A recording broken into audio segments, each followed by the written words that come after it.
Enormous pressure is being put on our trading partners. This marathon trade negotiation is something I've never seen in my career. What advice are you giving your clients? We're living in an uncertain world, and the best thing that companies can do right now is to brace themselves. It's going to be a tough ride for businesses going forward.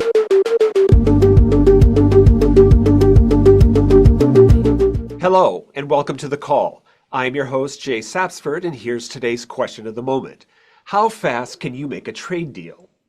This morning, we all woke to reports that the U.S. and the U.K. are close to a comprehensive deal. This follows news that after months of escalation, China and the U.S. will engage in high-level talks in Switzerland this weekend, the first since President Trump slapped triple-digit tariffs on Beijing. Other trade deals, we're told, are in the works. What's at stake in all these potential deals? More than $7 trillion in annual U.S. trade with the rest of the world. But it won't be easy. Cutting a durable trade deal can take years. So, can Washington reach agreements fast enough to spare the country economic pain? Our guest today is one of the nation's most experienced trade negotiators. Joining us now is Wendy Cutler, former acting deputy U.S. trade representative, and she is also vice president at the Asia Society Policy Institute. Wendy, welcome to The Call. Thanks, Jay. Let's start with the news. The media flooded this morning with reports of a UK-US deal. What are your thoughts based on what you've seen so far? We realize there's not a lot of detail out there yet. Well, look, it's an important day for the administration. I think they've been under a lot of pressure to deliver some of these deals in order to show that its disruptive tariff policy is working. Of course, the devil will be in the details, but again, just announcing a deal today, I think could provide important momentum for other countries as well. All right, well, we'll be monitoring those details. But turning to China, if you were He Lifeng, the lead Chinese negotiator, sitting down with Scott Bessent in Switzerland on Saturday, what would be your opening strategy? Well, first, he'll also be sitting down with USTR Jamieson Greer. Right. What should his strategy be? Look, both sides are hurting from these tariffs. I think the U.S. and China need to find a way to de-escalate and re-engage. The question is, will those officials in Switzerland actually have the mandates to move on any issues?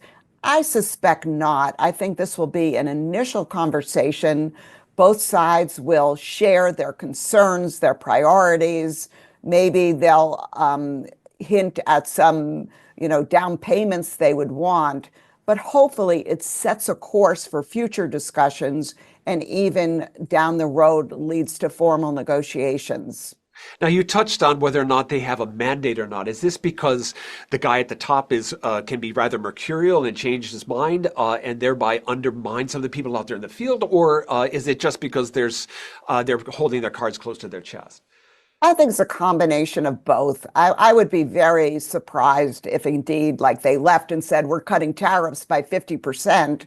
But maybe within a month, after both sides go back to their capitals, consult with their leaders, you could see a scenario where there could be some unwinding of the tariffs. But I just don't expect it to happen this weekend. Now, Wendy, we're putting a slide up on the screen here showing trade directly or indirectly accounts for 41 million jobs. It also shows the U.S. has a 16% share of global manufacturing, second only to China, and half of those goods are sold overseas. 1 out of every 4 acres of U.S. farmland produces food for export. Now, we could have thrown up a whole bunch of other numbers, but the point here is that the stakes are enormous. We have to protect what we have, and we need to deal quickly. What does a fast trade deal really look like, and what would have to happen for one to emerge right now? Mm-hmm. So look, this marathon trade negotiation under a 90-day period is something I've never seen in my career, and I negotiated deals for about 30 years for the U.S. government. It's not to say it's impossible and it cannot be done, but I think we all should expect that these deals are going to be modest, even though, for example, the president is calling the deal with the UK comprehensive. That's not what London is saying. London is talking more about, specific steps they've agreed to take. So again, I think what we're going to see are more framework agreements. They're not going to be detailed free trade agreements. They're going to address certain issues, but other issues will be off the table. All right, our audience members have been submitting questions here. One is asking, which trade deal do you expect to be the first to close, and what will be included in such a trade deal? The UK. I, Again, maybe the question is which one would be next? And maybe I'll answer that one. I think India, Japan, Korea, Vietnam have been pointed to as perhaps candidates that could conclude an agreement on the earlier side versus the latter side. But, the more I talk to representatives from those countries and the more I read about all the complexities in these negotiations, as well as elections that are going to be being held in both Japan and Korea, I'm skeptical that at least Japan and Korea are going to, that deals with them will be announced anytime this month. India, perhaps, that's where some good progress is being made. Okay, so here's a question from someone who's really been paying attention to what you've been writing lately. Is the U.S. looking for commercial deals or rules-based outcomes? This is, of course, deals that talk very specific to bilateral relationships and call it investments or quotas or buying targets, as opposed to those that are principle-based. And I just wonder what I think our members would really benefit from what your thoughts are on that. Yeah, so my sense is we're going to see a combination of both. I think from USTR's perspective, they would like to see kind of a detailed rules-based agreement that will impact trade relations with that country for years to come in a way that favors us. I think the president, however, seems to like these big commercial deals with big numbers that he can announce. So I suspect we're going to see kind of the merging of both types of provisions in any deals that are announced during this 90-day period. Okay, so it does look like the UK may be the first one to close a deal here, or at least the outlines of a deal. It speaks to strategy, though. If you were a trading partner in the United States, would you want to go first and get the best deal you possibly can before everyone does, like a first mover advantage? Or do you hold back and wait see what other people get and try to build on that? And that's exactly the question that many countries were grappling with in the beginning.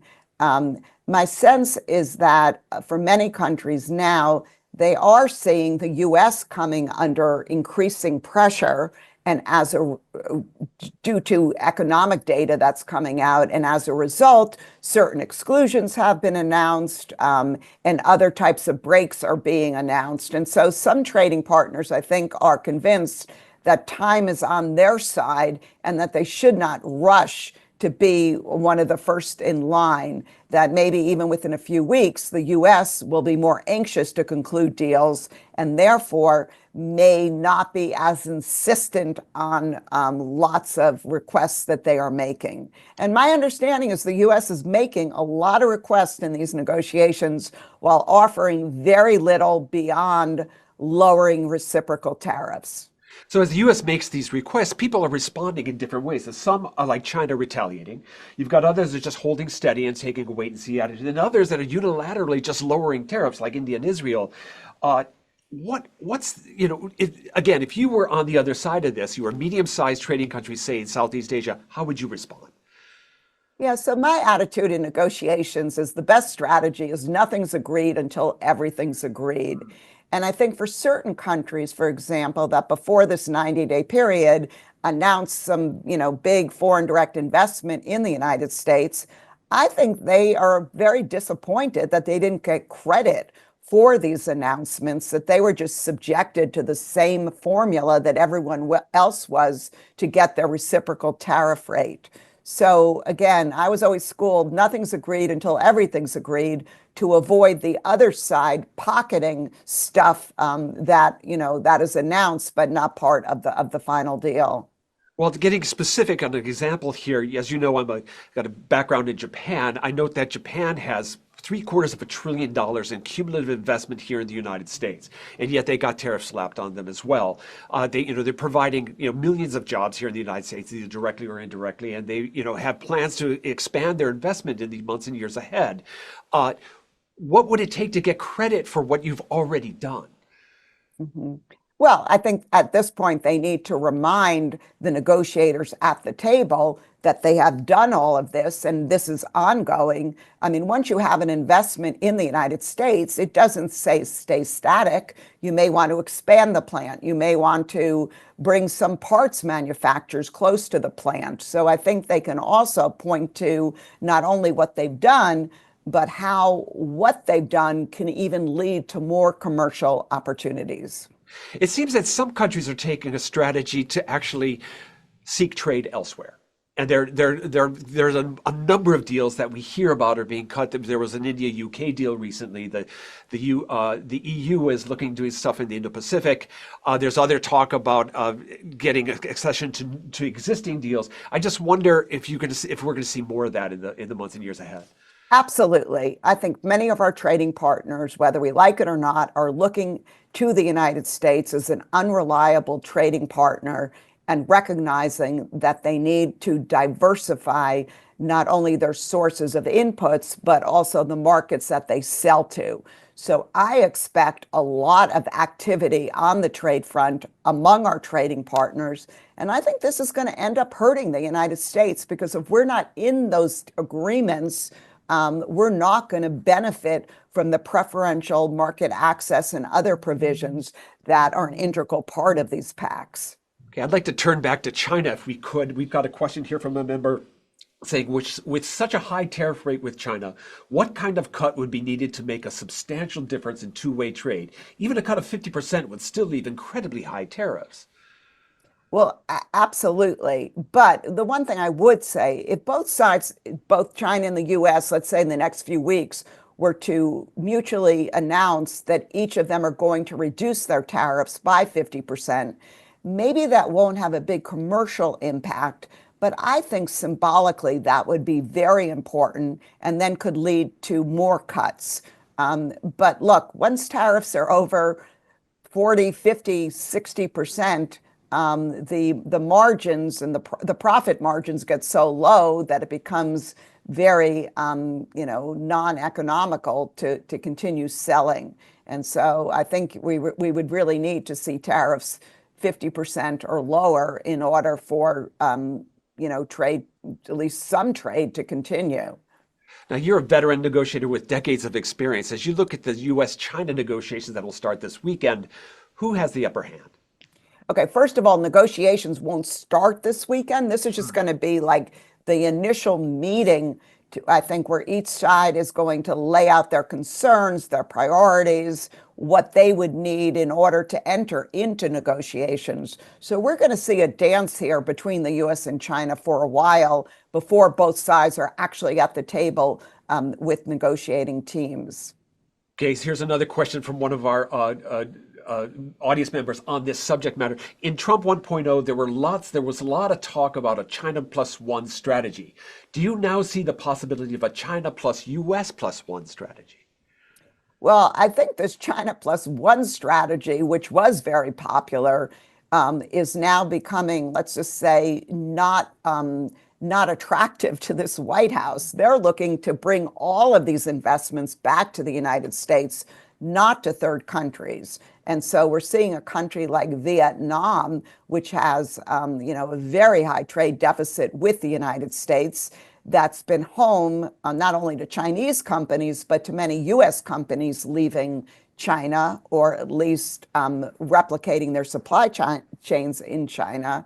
And so this China plus one strategy, which seemed to be the way to go, I think is now under assault as well. And this is really hard for US companies because as policy is uncertain and you don't know where things are going to land, it's very hard to make investment decisions.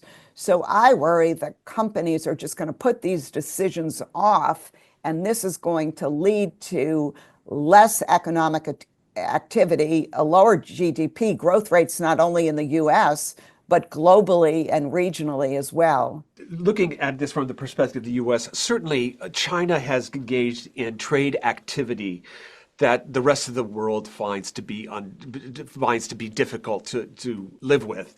Of those items, what do you think would be the top of your list of what you would want to get out of the Chinese as a concession in order to cut a deal?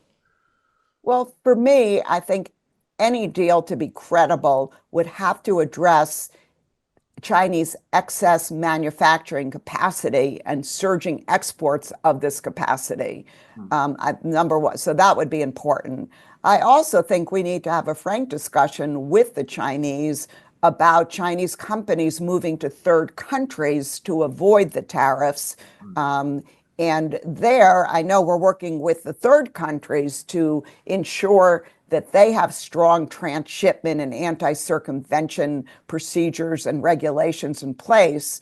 But this is something we also need to discuss with China, because if the deal is just about bilateral trade back and forth, in reality, Chinese companies are learning that with these high tariffs, they can't ship directly from China, so they're going elsewhere. And that's another kind of new angle on all of this, which needs to be addressed. Now, it seems that both the United States and China are warning third-party countries that if you're going to take sides, it better be our side. What's the end game in that sort of diplomacy? Yeah, well, I would not want to be in the shoes of many of our trading partners who, to date, have successfully kind of navigated the pressures both from the United States and China. But now they're in a situation where it's going to be harder to navigate, because you're exactly right, Jay. The US is saying, we want you to do X, Y, and Z. And China's saying, if you do X, Y, and Z, we're going to take measures against you. And so enormous pressure is being put on our trading partners. And they are, again, trying to figure out how they can best navigate through these competing pressures from the two largest economies in the world. We have a rather technical question from one of our members saying, is IEEPA a sufficient basis for ongoing, this is the Emergency Powers Act that the Trump administration is using, and is this a sufficient basis for ongoing negotiations? What does that mean for like Trade Promotion Authority and the other things that have typically come along with our trade deals? Well, I can tell you, I've worked in this field for 40 years, and we've always used different trade statutes and work with Congress as we've proceeded. Use of IEEPA now is being challenged in the courts. I've heard, each side say they have the stronger case and they're going to win. So we'll have to see how this plays out. But I think something that'll be very interesting to watch is what role Congress plays in all of this going forward. To date, it seems like they've given the president a green light for his tariff policy. But I believe that as more and more economic fallout is experienced by constituents in members' districts, that they'll come under enormous pressure as well to try and rein in some of these policies. Congress has, it has the constitutional authority to regulate commerce and tariffs. It does, and it's delegated that authority to the president's office. It seems to be using this, on an ad hoc basis, on a country-specific basis. It means that so much is concentrated in the White House in terms of decision-making power.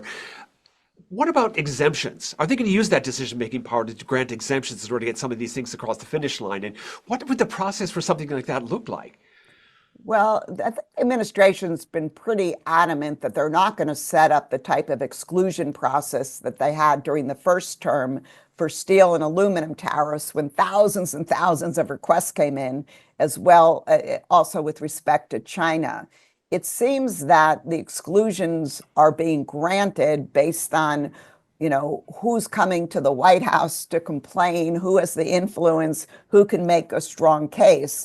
There was just a story in this morning's press, I believe, about somehow exempting baby products because most of them come from China. And so we may be seeing more exclusions, coming down the pike. But again, they're not being granted in a very transparent way, in a very organized and a transparent way. All right, Wendy, for our final question here, it's been a tough time for businesses right now. What advice are you giving your clients on managing this turmoil on the trade front? Well, and I'm sure your members are not going to want to hear this, but I know how businesses, they pine for certainty. That's what they want. And unfortunately, I think this uncertainty is going to prevail for the foreseeable future. First, with regard to these reciprocal tariffs, even if we reach a deal with a country and we agree to lift them, I suspect there'll be provisions in all of these agreements that if the country does not live up to those obligations, then these tariffs can be reinstated. Second, there are many sectoral tariffs that are coming down the pike. There are at least 6 Section 232 investigations underway, which could lead to more tariffs in sectors like semiconductors, pharmaceuticals, critical minerals, copper, wood, and trucks. And so, again, I think that we are living in a tariff world. We're living in an uncertain world. And the best thing that companies can do right now is to brace themselves, try and de-risk as much as possible, but also to really know their supply chains, because they may find themselves in situations where they're going to need to fill out very detailed customs forms about where all of their inputs are sourced from. So I think it's going to be a tough ride for businesses going forward. All right. Well, we've been forewarned. Wendy Cutler, Vice President at the Asia Society Policy Institute and former Deputy Acting U.S. Trade Representative, thank you so much for swinging by today. Thank you. All right, our audience has had their shot of informational espresso and is ready to tackle the day. Did you miss a live episode of The Call? Catch the replay on our website, LinkedIn, or on YouTube, or share it with your colleagues. You can also listen to The Call's podcast edition on Apple, Spotify, or wherever you get your podcasts. And a special thank you to you, our members.